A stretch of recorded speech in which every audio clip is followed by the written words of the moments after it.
Avant la pause, une intervention sur un sujet de santé publique, la qualité d'air. Oui, c'est important si on veut bien vivre, bien respirer et être confortable dans un bâtiment et pas n'importe lequel.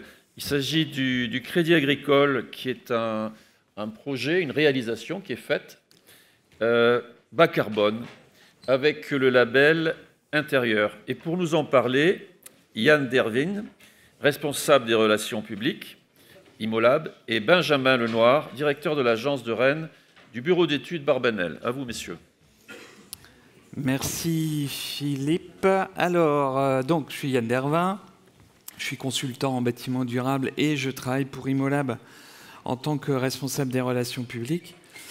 Il m'a demandé de ne pas faire trop de pub, Philippe, donc je vais être rapide sur ces aspects-là. On va plutôt rentrer dans le concret et la technique. Donc d'abord, moi, je vais vous présenter de manière générale ce qu'est le label intérieur sur la qualité d'air intérieur. Et puis Benjamin vous parlera ensuite d'un projet qu'on vous exporte, ou vous importe plutôt, de Montpellier, qui a utilisé donc ce label qualité d'air intérieur. C'est sur le futur siège du Crédit Agricole localement.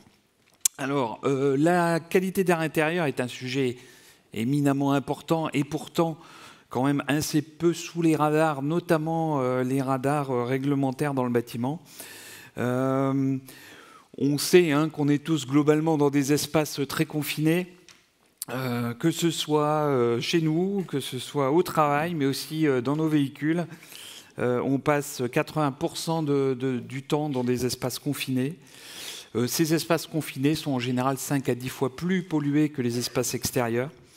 Et donc on est constamment soumis à des polluants, à des agressions liées à ce confinement d'espace. On peut vivre 30 jours sans manger, on peut vivre 3 jours sans boire, même si je ne vous conseille pas d'essayer. Par contre, 3 minutes sans respirer, je ne sais même pas si je tiens, moi, 3 minutes, en vrai. Peut-être quand j'étais jeune. Voilà. Donc, on voit bien l'importance de l'air, de cette qualité d'air et du fait qu'on est très dépendant, en fait, de la qualité d'air.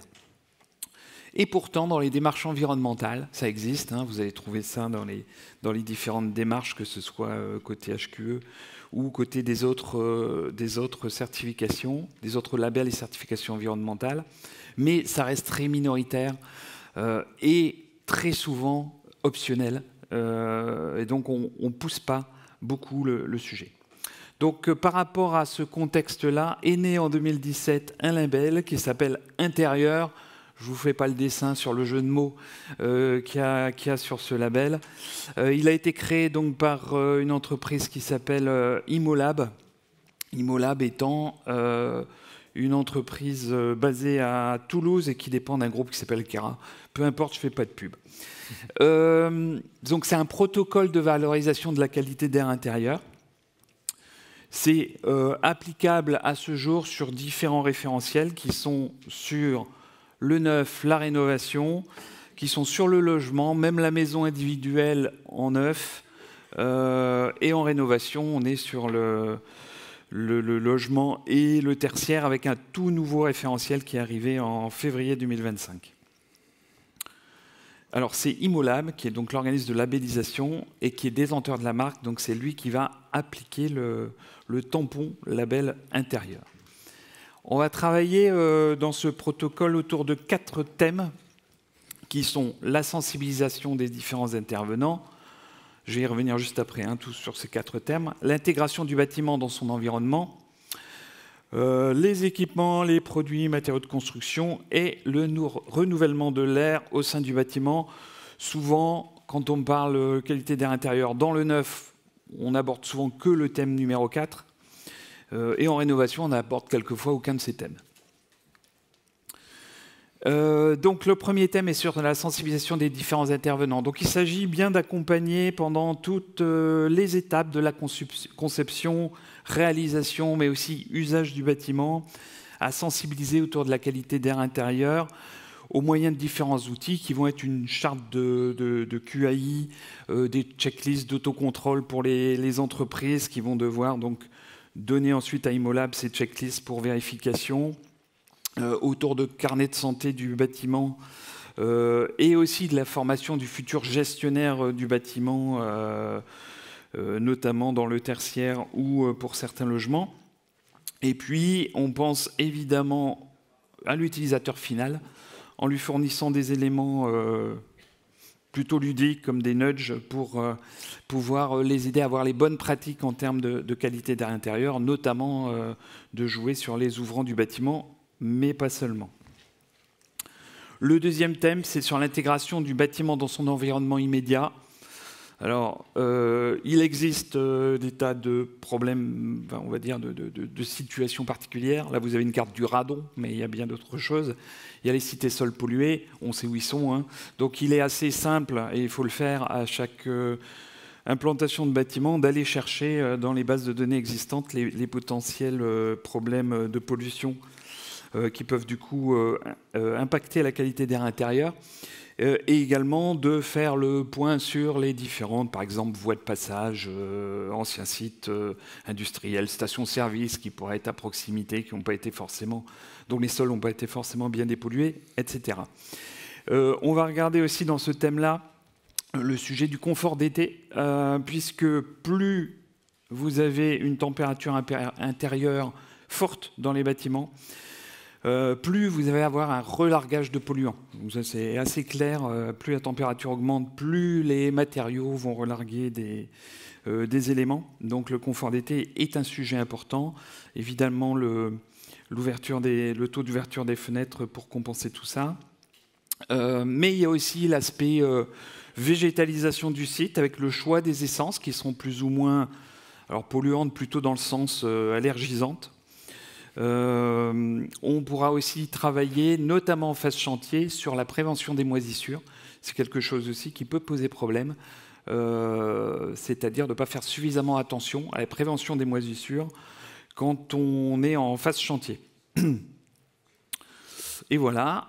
Le troisième thème, on est sur les équipements et produits de construction. Donc évidemment, on va aller choisir des produits qui vont être les moins émissifs possibles. Pour éviter les différents polluants, qu'ils soient physiques, biologiques ou chimiques. Mais on va aussi faire des mesures à réception, on va aussi instrumenter les bâtiments de manière à pouvoir avoir ensuite, en phase d'exploitation, un monitoring de tout ça. Et enfin, comme je disais tout à l'heure, faire attention aussi à la régulation de la température de chauffage pour éviter les relargages sur des températures trop importantes. Et le dernier thème, c'est sur le renouvellement de l'air au sein du bâtiment. Donc là, on va porter une attention particulière sur tout ce qui est conception et dimensionnement du système de renouvellement d'air, les débits, la régulation, donc conception, dimensionnement et mise en service. Le choix des systèmes de filtration. Et puis, ce qui est important, c'est l'étanchéité, que ce soit le bâtiment lui-même, les réseaux, pour bien maîtriser les flux d'air à l'intérieur du bâtiment et assurer un bon renouvellement d'air. Donc il va y avoir des mesures, débit, pression aux bouches, les protocoles qui sont appliqués, protocoles Promévent, qu'on soit sur le logement ou sur le tertiaire. Et voilà, ça c'est le label intérieur.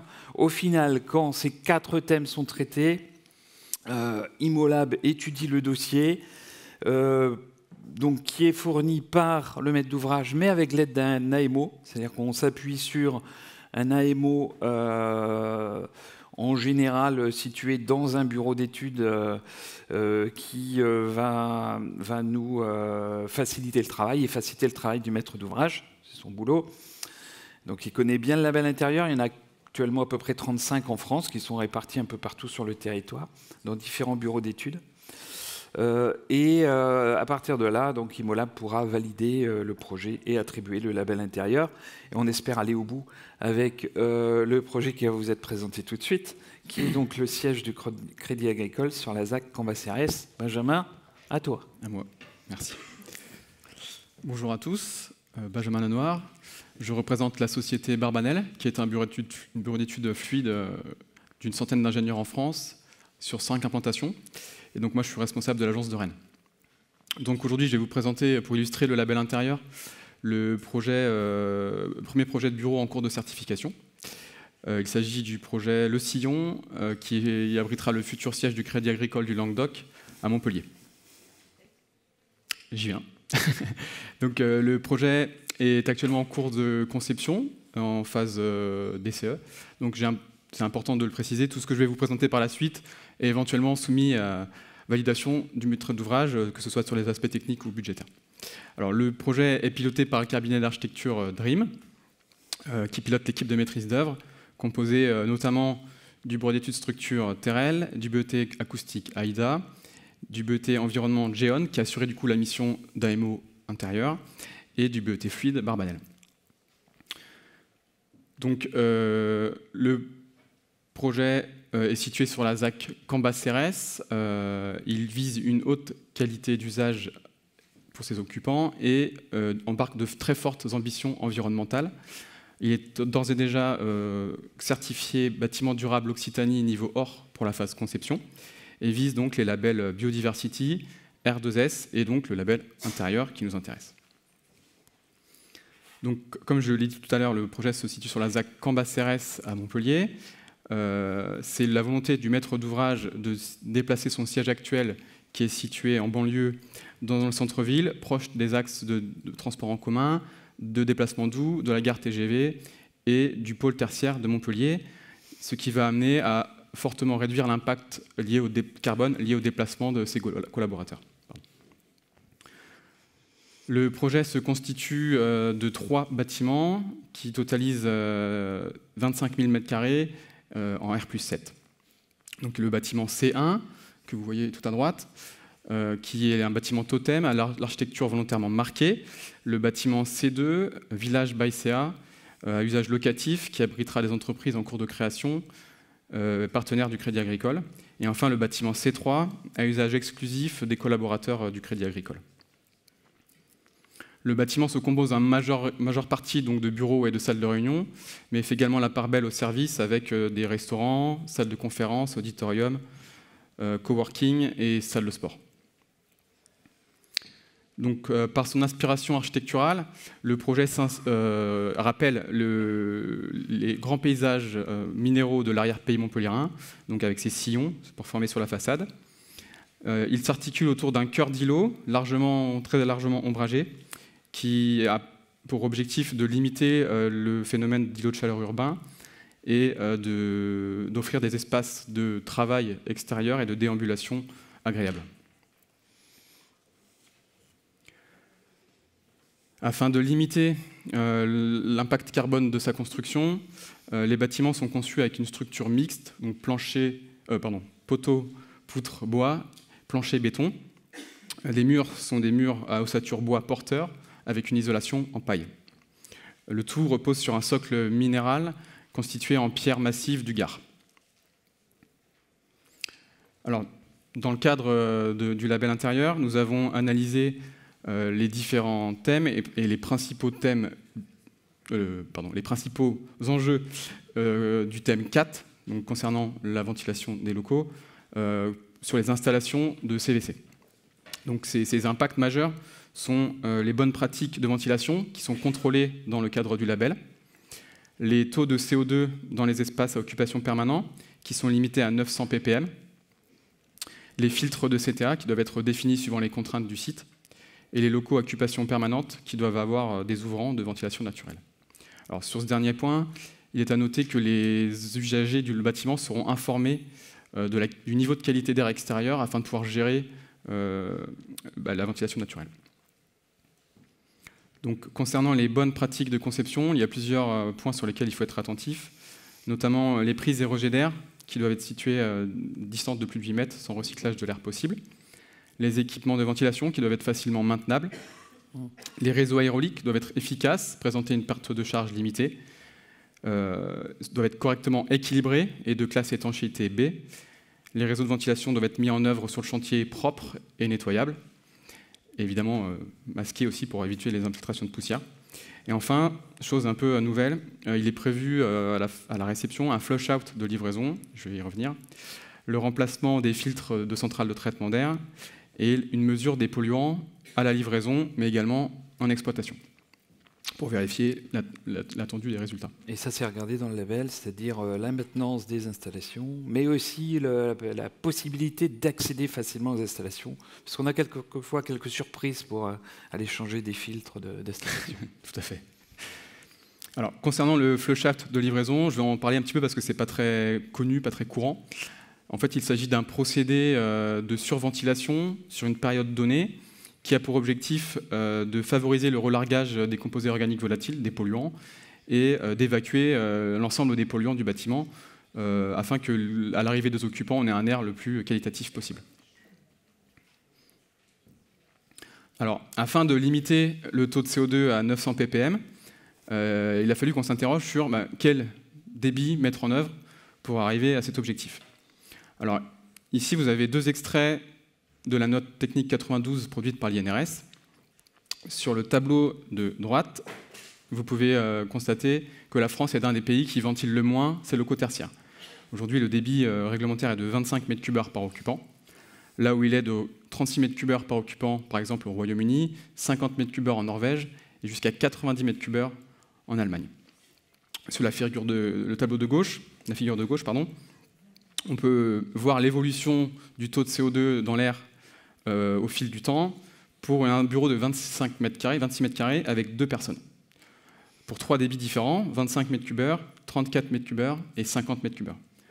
On observe qu'avec 25 m3, l'objectif cible de 900 ppm est dépassé au bout d'1 heure pour atteindre 1200 ppm au bout de 4 heures. On observe également que sur ces 3 débits, le seul débit qui permet d'atteindre l'objectif de 900 ppm en permanence est le débit de 50 m3. Donc, dans le cadre du projet, on a fait réaliser des simulations afin de déterminer quel était le débit adapté à notre projet en fonction des différentes configurations des locaux. Et on a fini par déterminer un débit de 50 m3 par occupant. Alors, bien évidemment, doubler le débit de ventilation, ça ne va pas vraiment dans le sens de la performance énergétique et de la sobriété carbone. Donc, il a fallu mettre en place une conception différente, innovante, permettant de concilier qualité d'air intérieur, performance énergétique et sobriété carbone. Pour ça, on a développé une solution qui se base sur le comptage de personnes, alors non pas justement la détection de personnes, le comptage de personnes, et des registres motorisés terminaux sur l'ensemble des locaux. Alors cette conception permet d'ajuster le débit d'air dans les locaux à l'effectif réel. Et donc, cette optimisation permet de limiter le surdimensionnement des centrales de traitement d'air. En effet, sur ce bâtiment, le débit nominal total des productions d'air est équivalent à celui d'un bureau classique, d'un bâtiment de bureau classique, pour lequel on aurait débit fixe dans les bureaux et débit variable dans les salles de réunion. Il est à noter tout de même que, bien évidemment, les réseaux de ventilation restent surdimensionnés puisqu'ils doivent apporter un volume d'air plus important par mètre carré. Pardon. Concernant la filtration, il est important de noter que la détermination des filtres doit être effectuée suivant la norme ISO 16890. Dans un premier temps, il faut déterminer le niveau de pollution de l'air extérieur. Dans le cadre du projet, on a analysé les données du site Atmo France et conclu à une catégorie d'air ODA3, donc le plus pollué. Afin d'atteindre le niveau de qualité d'air intérieur SUP 1 imposé par le label, nous avons mis en place une filtration particulière de type EPM1 90%, donc qui élimine 90% des molécules situées entre 0,3 et 1 micron, et une filtration moléculaire de type filtre à charbon.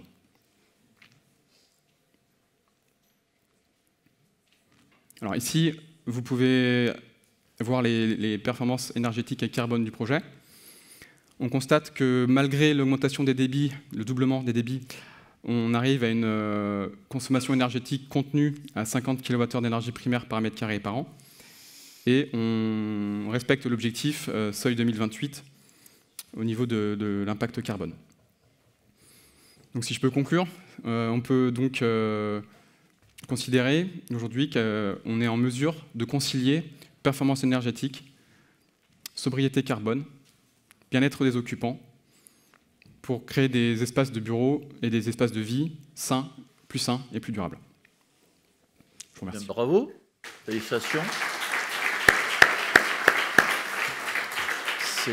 c'est pas facile de faire progresser la qualité d'air, qui est vraiment un enjeu de santé. Hein. On est quand même là pour bien respirer et bien vivre au-delà de la décarbonation et des autres contraintes qu'on peut avoir. Félicitations en tout cas, et pour ce label également qui est, je pense, remarquable et qui fait référence. Peut-être une ou deux questions sur ce projet ou le label.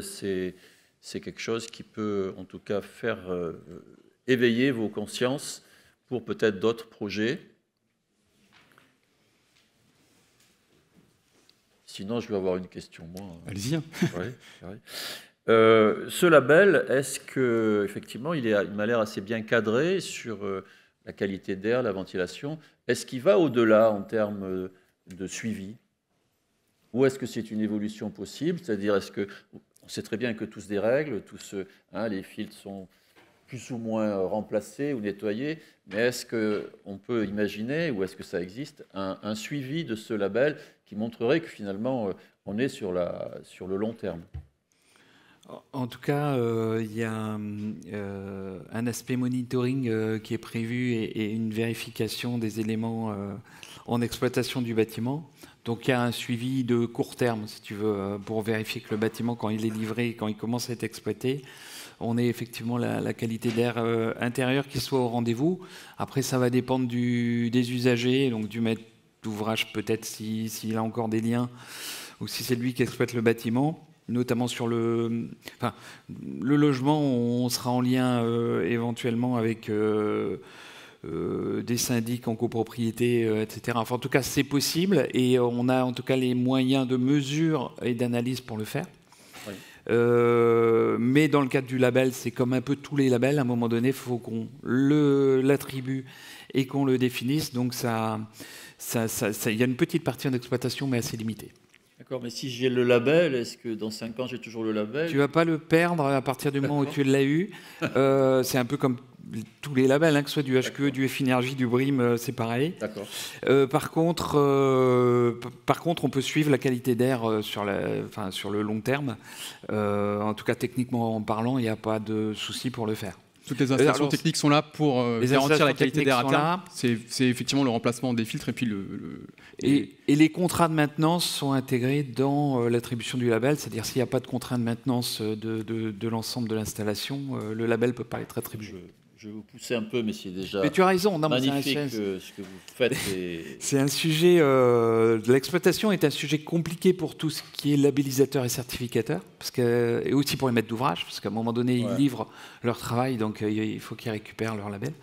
Et le travail en exploitation est extrêmement important. Alors c'est fait en partie dans les démarches en exploitation sur certains labels, mais ça pose un problème surtout de contractuel entre ceux qui réalisent l'opération et puis ceux qui vont l'utiliser derrière. Quand c'est les mêmes, on peut faire tout ce qu'on veut. Ça peut être un complément de mission pour le bureau d'études fluides, par exemple, avec une mission commissionnement. Voilà, ça peut être une option. Très bien. Une dernière question. Oui, bonjour, Fabienne Pommier, Faro West Architecte. Je trouve que c'est un sujet vraiment primordial dont j'entends parler, moi, depuis 20 ans.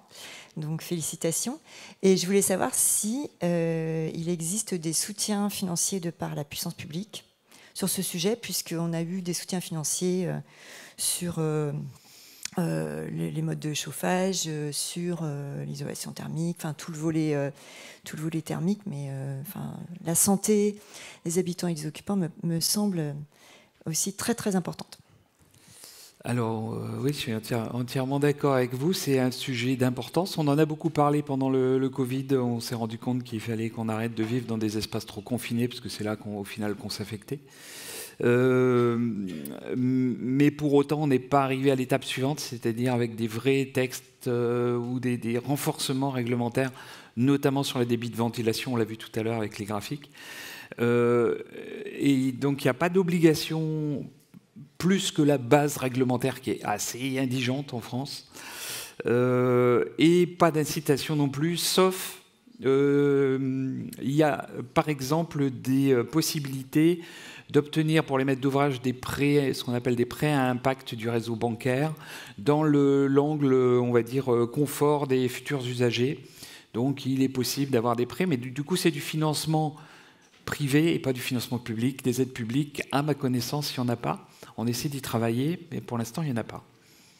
Alors, excusez-moi, je vais juste préciser, c'est pas au niveau des aides, mais plutôt au niveau des obligations réglementaires. Pas dans le cadre des bâtiments de bureaux, mais plus les bâtiments de scolaires. Il y a des impositions en fait aujourd'hui de garantie de résultats sur la qualité d'air intérieur, avec un suivi pour le coup toute la vie du bâtiment. Donc ça a évolué dans le bon sens et ça a commencé par les enfants. Espérons que plus tard ça évoluera pour les adultes aussi. Très bien. Eh bien, merci et bravo pour ce label et ce projet.